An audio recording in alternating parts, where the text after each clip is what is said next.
Hey, Dr. Tara Vossenkemper here, and you were listening to the Culture Focus Practice podcast. Thank you, of course, for being here with me. We're talking about selectivity today. So I'm not burned out, I am not depressed, but I have absolutely been noticing more selectivity in my life. I have had a different relationship with my work. My energy levels feels very different, and my sense of what feels worth doing feels definitely different than what it used to. I don't fully understand it, which makes it great fodder for an owner's room episode because this is all about exploring questions that I don't yet have the answer to. And I do feel like a little bit of context is in order. One is that I'm actively in perimenopause and I've been taking progesterone for probably 5 or 6 months. Two, I've been sober for probably 10 months at this point. And not that I was drinking daily, but I decided to just cut it out entirely. So I don't drink anything anymore. And I'm not even California sober. Not that that matters. No judgment of people who are. Three, I stopped taking Adderall about a month ago. So I'm saying all of this because hormonally and neurochemically, I feel like there's some shit that has been happening for me. My practice is stable. Nothing's on fire. There are some big things that I am actively attempting to offload, but they're not going poorly. I just don't think they belong in my lap anymore. They don't align with the visionary role. So ultimately, everything is working, and I don't really feel pulled or pushed to do anything. That's what this is about. Like, there's something selective happening, and we're going to explore it together. I do not have a scenario for this owner's room. I'm just going to walk through a series of 5 or 6 questions. I haven't quite decided, but I have a few highlighted. I have not thought about these in advance of choosing them for right now. If you are a longtime listener, you already know this. If you're new, that's the norm. And I'm just going to get right into them. Question number 1. What immediately feels like a yes, and what immediately feels like noise?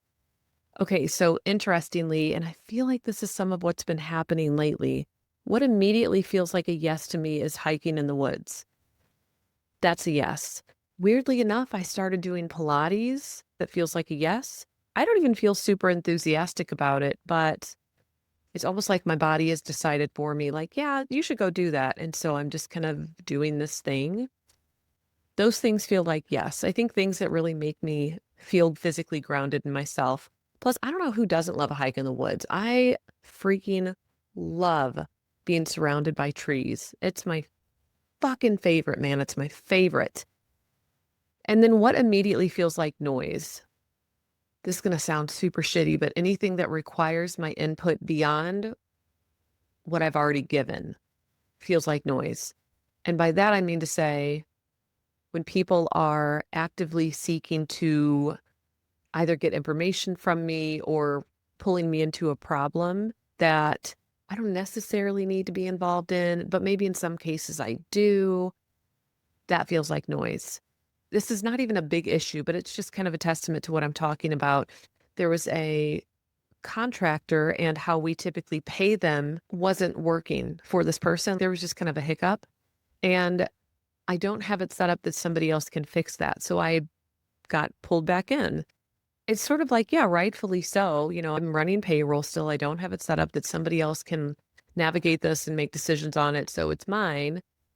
That's noise. That's what I'm talking about. Small issue, little hiccup, easy to fix. And once it was fixed, actually, I could say, hey, actually, you can take care of this next time, or this can live over here.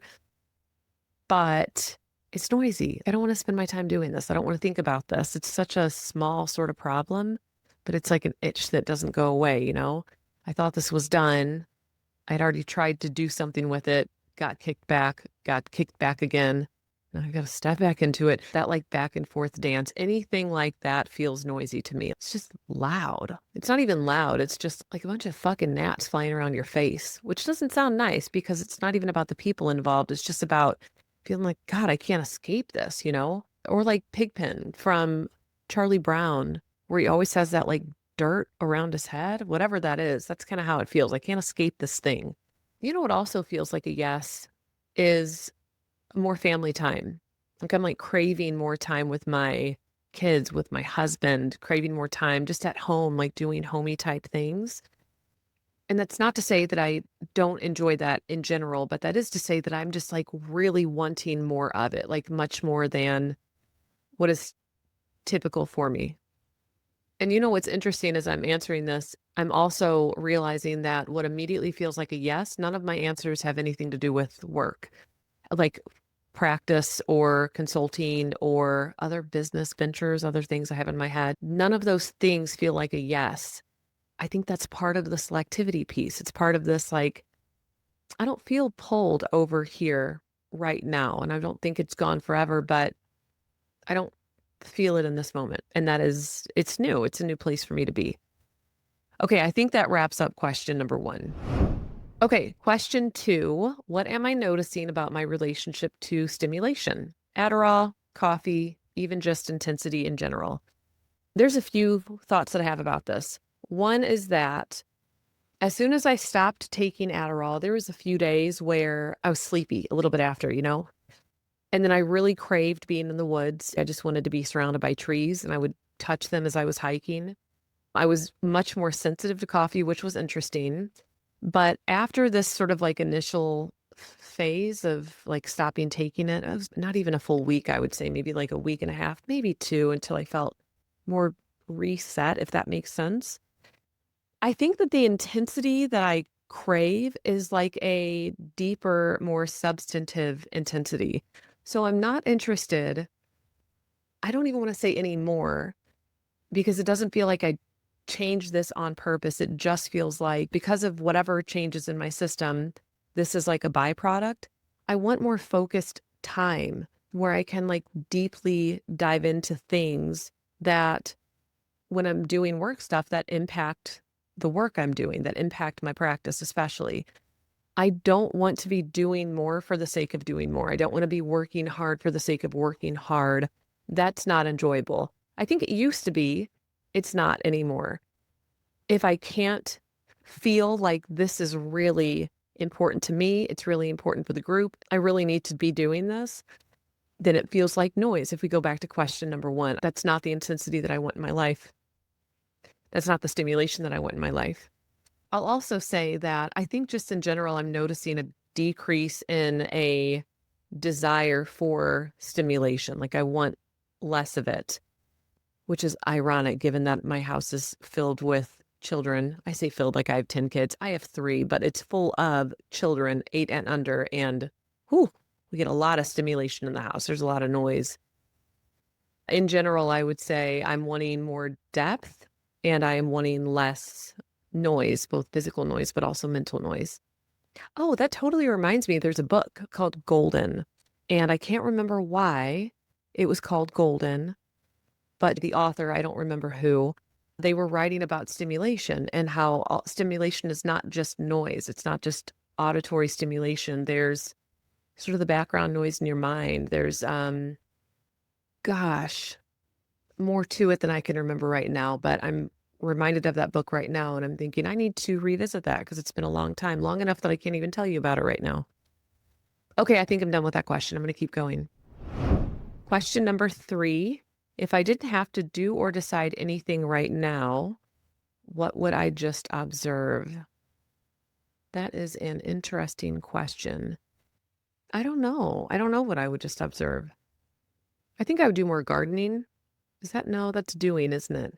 Maybe I would observe my plants more. I would observe them, how they're doing, and the birds. Yeah, I would observe the birds.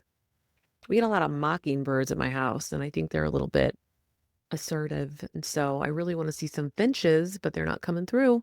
Little finchies, even though I have food out for them. This is what I'm talking about. Like, that's where I want to spend my time. I want to sit and just watch with my binoculars, observing the birds as they fly around my backyard.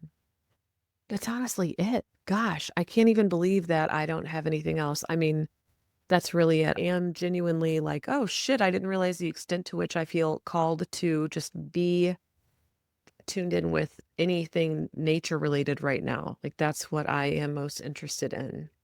I'm also struck by the fact that this is a group practice podcast. Well, I mean, it's a culture focused practice podcast, but a lot of people who listen, I think, are group practice owners. And here I am talking about nature and birds. And it's hard for me to even get in the mindset of practice stuff right now. Like I'm so just thinking about being outside, going hiking, feeding the birds, watching them, doing homeschooling. Like that's the stuff that's like floating in my head that's taking up space, that's taking up space that I want it to take up.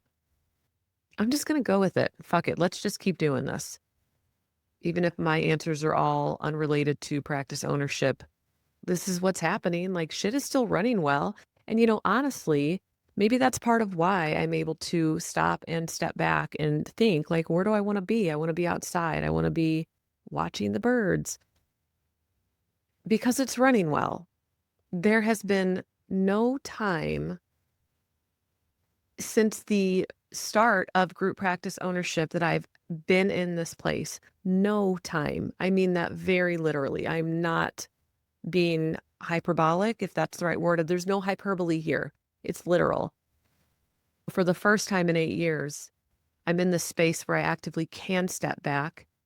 And part of me is wondering right now, as I'm like answering these questions and talking out loud, is my need for being in the natural world more about all of the focus and grind and noise that has been taking place over the past so many years. And now as I'm talking, I'm wondering the need for the being in the natural world, if it's really more about like the equal and opposite reaction to the intensity and grind over the past 8 years.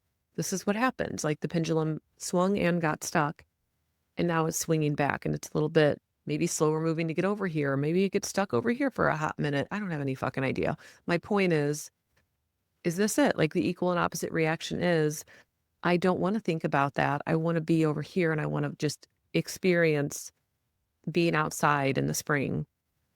That's what I want. That's what my body wants to. So I think that my answer stands. I would just observe the birds and the squirrels whenever I'm hiking. There's a lot of those bad boys.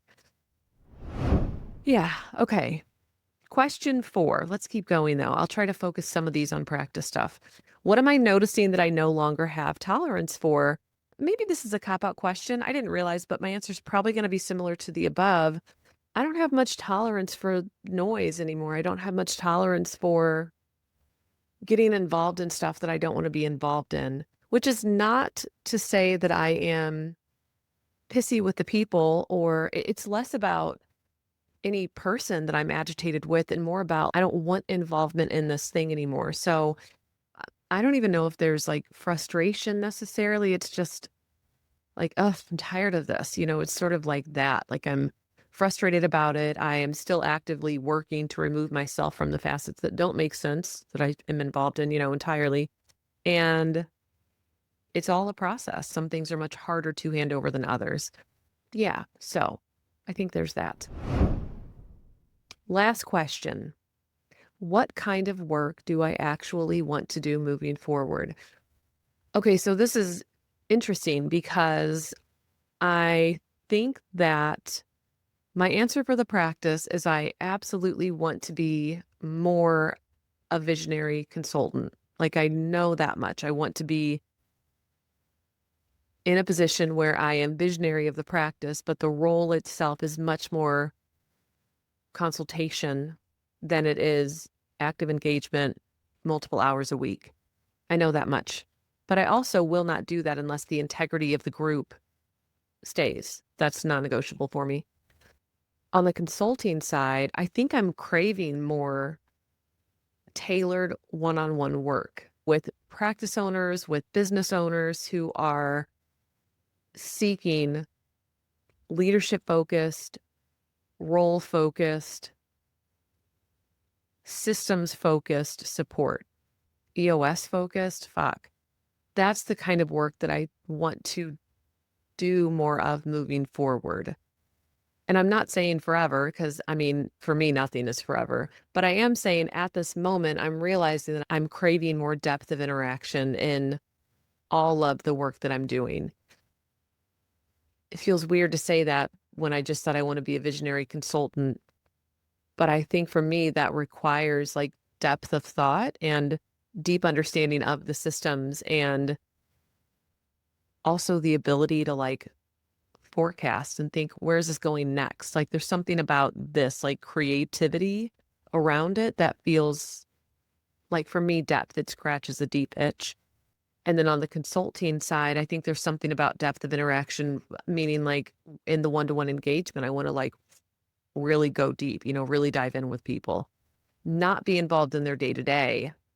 No, not by any means, but actively be involved with, from my perspective, like very core processes, leadership, structure, culture, like boom, boom. You need these things in very quality shape, tip top shape, Timmy, and Tara. I'll do this question just to close us out. So this is actually the final question. What parts of the group practice still matter deeply and what parts feel heavy? I think that the whole practice still matters deeply. The people matter deeply, that it runs well matters deeply, that the services we provide are quality matters deeply, that people feel cared for. I mean, the entire thing still matters deeply to me. And the stuff that feels heavy is probably to some extent the emotional weight of it mattering deeply. If you care about something, if you care deeply, like it weighs heavy too. So that does feel heavy to an extent. And I think some distance, like having a stellar integrator in place, for example, really helps to cushion that. I think the other piece that feels heavy is some of the maintenance stuff, the stuff that I'm still trying to work out of, like the payroll systems, like marketing, which is on a fabulous side note. I have a role in mind and I've got a mental system. Like I've got this new thing happening related to marketing that is really going to be helpful. And no, I'm not saying an agency is going to come in and like save something. I just mean the way I've conceptualized a role related to marketing is going to be fucking pivotal. So I'm really, really pumped about that. More importantly, I'm really pumped to hand over marketing related numbers to a true owner. That's what I'm pumped about. That feels heavy though, right now, like not having this role in place, and payroll and benefits administration, having that still, that feels heavy. Yeah, I think that might be it now. I think those things feel heavy, but it feels important to me to say out loud, just in case it doesn't come across this way. The entire practice is still very important to me. It still matters very, very deeply. All right. This has been, I don't know what it's been for you, but it's been nice to talk about this stuff out loud a little bit for me. So hopefully you relate to it or it touches your heart or your mind in some way. I'm being cheesy on purpose. Yeah, I think that does it. Thank you for being here with me. Thank you for tuning in. Thank you for listening. Of course, as per usual, either subscribe so you get all the notifications about new episodes dropping or it makes it easier to find and listen to old episodes. Or send this to somebody that you think needs to hear it. Maybe somebody who's in the thick of it also. And by in the thick of it, I mean questioning why they feel so not indifferent, but less interested in things that they used to be really interested in, maybe something along those lines. So otherwise, it was great seeing you, and I will see you on the next episode. Thanks. Bye.